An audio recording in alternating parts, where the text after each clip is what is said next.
So, you know, we're going to the Fiber Festival. The weather is kind of gloomy. Or is it? Bad.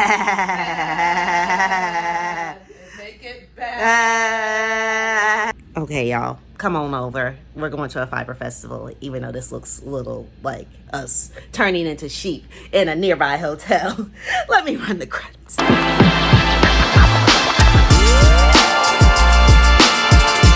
So, hey y'all, Kristen here. Welcome back to the Chris Pattern channel. You can like and subscribe. If you like content like this, it isn't just me stitching up random granny squares, but like today's content, we're going to the Carolina Fiber Fest. And before I get out to the NC State Fairgrounds, the exhibition hall where this is, I'm sitting in one of the airport hotels, my beloved Hyatt place. The Chris Pattern Bay is on camera duty here, and I am stitching up this patent sock yarn, #1 weight, wool nylon blend in Midnight Orchid. And I'm kind of doing a high-low project here from Sam Sobrino's Granny Square Wardrobe. The plan is to do this dress, and the plan is to find a perfect Carolina wool in fingering weight, already spun up, but the bag is not out of reach either, because some of my other favorite Maryland fiber friends are here. Might run into some NC folks that I haven't seen in a while, but we're gonna head over in a little bit for that quest. And I'm limiting myself to just trying to find a good Carolina sheep or alpaca, either way, because this is a cotton. This is like a wool. It actually is a wool. It's a wool nylon blend to bookmark this nice summery fingering weight dress that I have. And of course, you know, this is just, if you haven't, if you want to get more details on the patent sock and everything, I have a whole video reviewing this and the project I'm working on. But this is just me introducing that we're going to the Fiber Fest. So yeah, you're about to get your vlog on with seeing the Carolina Fiber Fest, me and the Chris Pattern Bay, and anybody else who comes into our sphere getting ready to have fun at that. So let me get up out of bed and get ready to go to this Fiber Fest. But first, before we get there, now that this Biscuitville exists in Raleigh, you know I had to go. I needed fuel. All right, here we go. Making this last turn off of 440, and as usual, construction never ends in North Carolina, but this was long overdue. But if you see that water tower up ahead, and soon you're gonna see what Les called a potato chip looking building. That is Dorton Arena.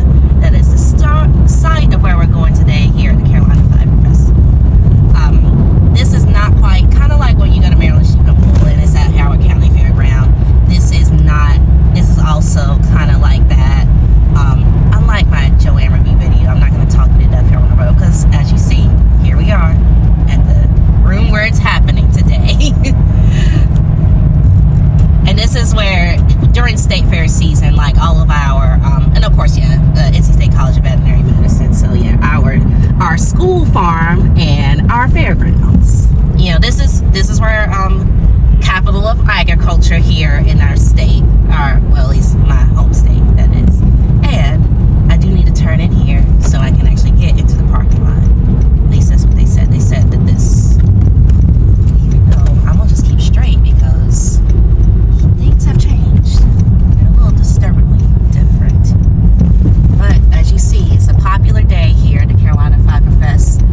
The parking lot is full. We'll be right here in this nice little agricultural building, and we'll see if somebody will let us park, because yeah. Yeah, another on and popping Saturday in the Carolina fiber world. Or fiber world. Well, yeah, that's right. We were, yeah, JoAnn, yeah. Let's just spin around. Wait, why they got a fishing pole? Oh well, that's fun too. All right, you can stop recording. Apparently, I've been gone too long, because this entire fairground today is activated as if it's the fair today. Because all of this, there's apparently quilt show, and then here we go.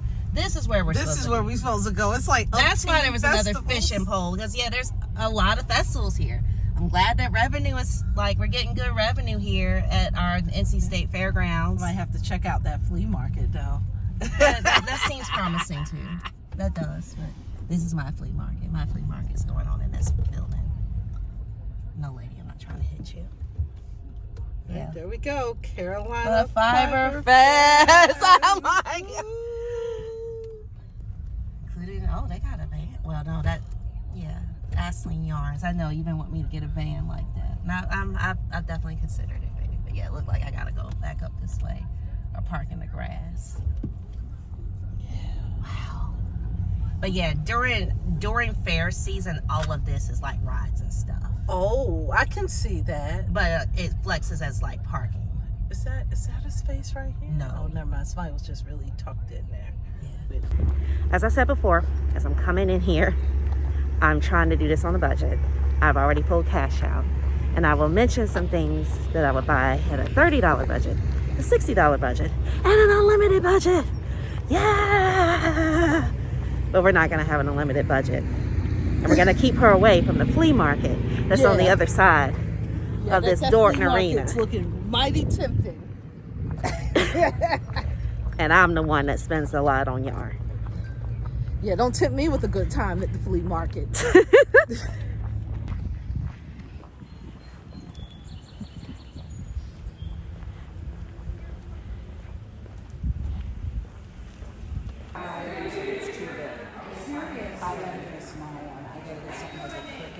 Like a small, Something small that you can sit and do it. Yeah. Wow. I have to. Big one, and if you want to go back and then it's a little. Right. Yes.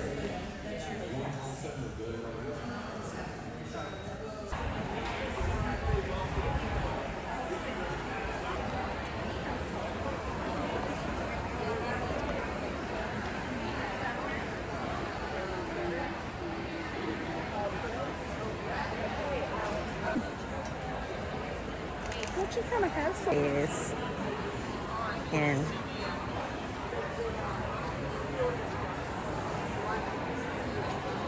action. I found my way to the weaving looms, and yes, as I was explaining to the baby, this is the most optimal setup for my rigid kettle at home. Nice little stand for itself, the rigid kettle, and then you just set this up. This booth is called Lofty Fiber, and I kind of walked over here because I've been after like regular, like already spun cones for the granny square I showed you earlier in the video. So this is going to be part of that whole apparatus. So I'm trying to choose like here as my mission. I took a pit stop, and I'll show you what I took a pit stop for. Well, you kind of saw it. I put some B-roll of that in here. Now that I've got that lovely cat bowl, now my next goal is to match this square to a nice cone that I can just go kind of just roll it out with. So I can incorporate that in this square. It would go at the end, it would be on the end, so even though this is applied in the same way that it would normally be applied, I still should have enough to make my square. Now the question is, so babe, is a lime green dress too much? No, it's not. Okay. It reminds me of a nice, cool glass of Sprite. She is here for the jokes, y'all. Just kidding, though, but no, really. And especially now that we're approaching the spring and summer, it will be just lovely. I'm between it, because purple is the safe option here. In fact, you could maybe do something with both of them together. I think that's pretty cool. Purple and lime green. So normally, since they're actually, is this ply? Yeah, this is. Oh, it is ply. It's already ply. Yeah, it's a 2-ply, which working with this is technically I think it's technically a 1-ply. Like I think one loop around, and this is already a 1. So this is exactly where I want to hang out.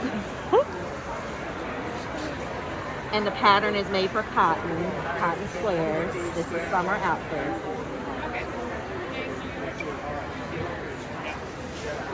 It's like I want to test, but I don't necessarily want to.